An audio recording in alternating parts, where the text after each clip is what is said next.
پھر جب تم اس کو دن کے اجالوں میں ڈھونڈ نہیں پاتے ہو تو وہ تمہیں اندھیروں سے نوازتا ہے کہ چلے آؤ میری جانب، میں منتظر ہوں تمہاری واپسی کا، تمہاری آواز کا، تمہاری دعا کا، تمہاری غرض کا۔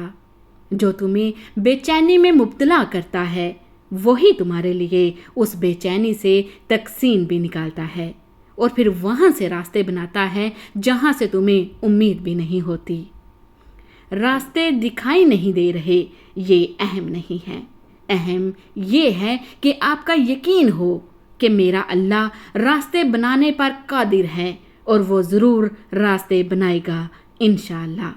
اللہ اس چیز کو دور کر کے ڈراتا ہے اور دیکھتا ہے کہ کیا اب بھی میرا بندہ مجھ پہ یقین رکھتا ہے، اب بھی مانگتا ہے مجھ سے۔ ہر امید ختم ہو گئی ہے، ہر دروازہ بند ہو گیا ہے۔ اللہ بہت جلد تم تک ہر کھوئی ہوئی چیز واپس لے آئے گا، جیسے اندھے کنویں سے حضرت یوسف کو نکال کر حضرت یعقوب تک لے آیا تھا۔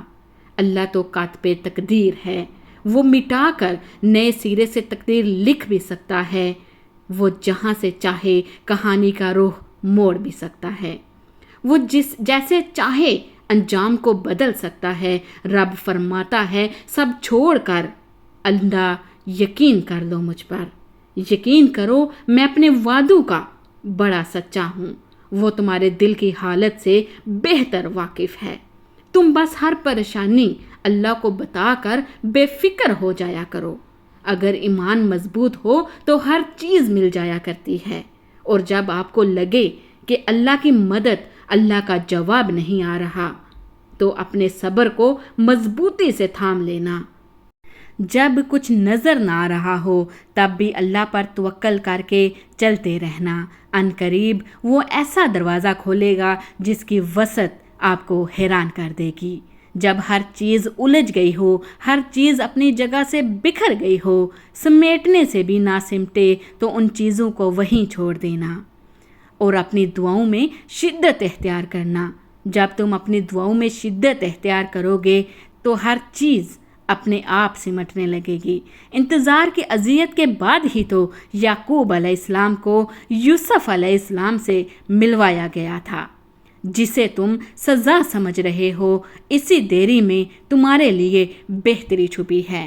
نا امیدی کفر ہے۔ ایک دن تمہیں سمجھ آ جائے گا کہ اللہ کا تمہیں دیر سے نوازنا ہی تمہارے حق میں بہتر بنانے کے لیے تھا۔ اگر اللہ نے کوئی چیز آپ کے لیے لکھی ہے تو وہ آپ کی ہو کر رہے گی۔ وقت مختلف ہو سکتا ہے، سفر مختلف ہو سکتا ہے، لیکن یہ ناممکنات میں سے ہے کہ وہ چیز کسی اور کے پاس چلی جائے۔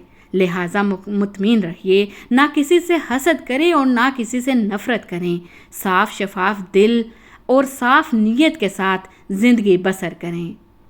بے فکر رہو، جو تمہارا ہے وہ تمہیں ہی ملے گا، پھر چاہے وہ دو پہاڑوں کے درمیان دفن ہی کیوں نہ ہو، اس کو اللہ تم تک لے کر آئے گا، پھر وہ تمہاری من پسند چیز تم تک لائے گا مقرر وقت پر، اور تم حیران رہ جاؤ گے۔ تمہیں لگتا ہے کہ یہ ناممکن ہے، لیکن اللہ کے آگے کوئی کام مشکل نہیں۔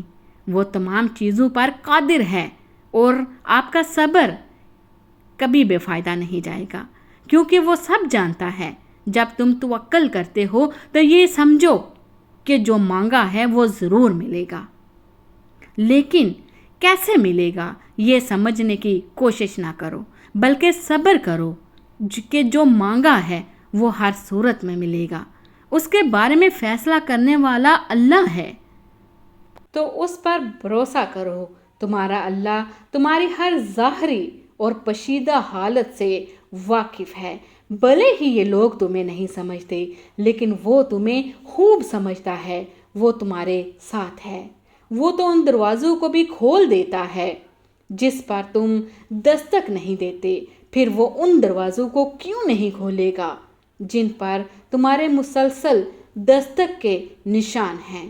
بس تم اپنے پیارے اللہ پر کامل یقین رکھو۔ اللہ ایک دن پھر تم پر ایسا مہربان ہوگا کہ یہ دل پھر سے مسکرانے لگے گا اور اللہ کے ایک ہی حکم سے تمہارا نصیب بدل جائے گا۔ جب دل تھم جائے تو جان لو کہ آسمان سے تمہاری مدد کے لیے قبولیت کا اب کوئی نہ کوئی دروازہ کھلنے والا ہے۔ تھک گئے ہو، بس تھوڑا سا انتظار باقی ہے۔ تمہاری چاہت کو اللہ کی چاہ بنانے کے لیے تھوڑی اور اطاعت باقی ہے۔ جس آزمائش کے لیے اللہ نے تمہیں چنا ہے اس کا بھی انعام باقی ہے۔ دعا مانگتے رہو، ٹھیک ہو جائے گا سب، کیونکہ ابھی مشکل کے ساتھ آسانی باقی ہے۔ یقین رکھو غم جانے والے ہیں، حاجتیں پورے ہونے والی ہیں، پریشانیاں جانے والی ہیں اور بہت جلد صبر کا صلہ ملنے والا ہے۔ تو اس پر بھروسہ کر لو۔